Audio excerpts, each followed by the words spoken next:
Tracking new developments in the mass teacher firings at Central Falls High School. The school superintendent and union leaders have resumed face-to-face negotiations for the first time since all the school's teachers were fired.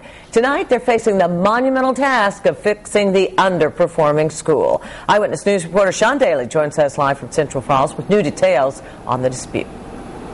Yes, Karen, a mediator will now help resolve the dispute between teachers and administrators here in Central Falls. This development came during the first meeting since all the teachers here were fired last month. For just about 2 hours, all the various stakeholders in the crisis at Central Falls High School talked and listened to each other.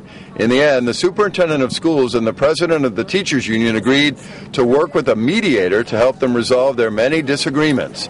Disputes that run so deep, the superintendent of schools chose the drastic step of firing all the high school's teachers and rehiring only up to half of them effective next fall.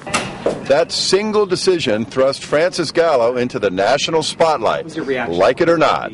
She's a veteran of 39 years in education in Rhode Island. For all that time and all that effort and all that walking, you don't just suddenly shake because the light goes on. I don't like the light, I admit that fully, but it's there and I'll accept it, most especially if it's going to achieve what I set out to achieve 39 years ago.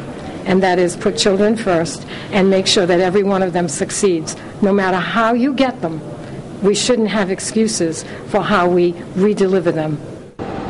Central Falls is one of 6 schools in Rhode Island that are now subject to new federal rules forcing shamefully underperforming schools to make radical changes.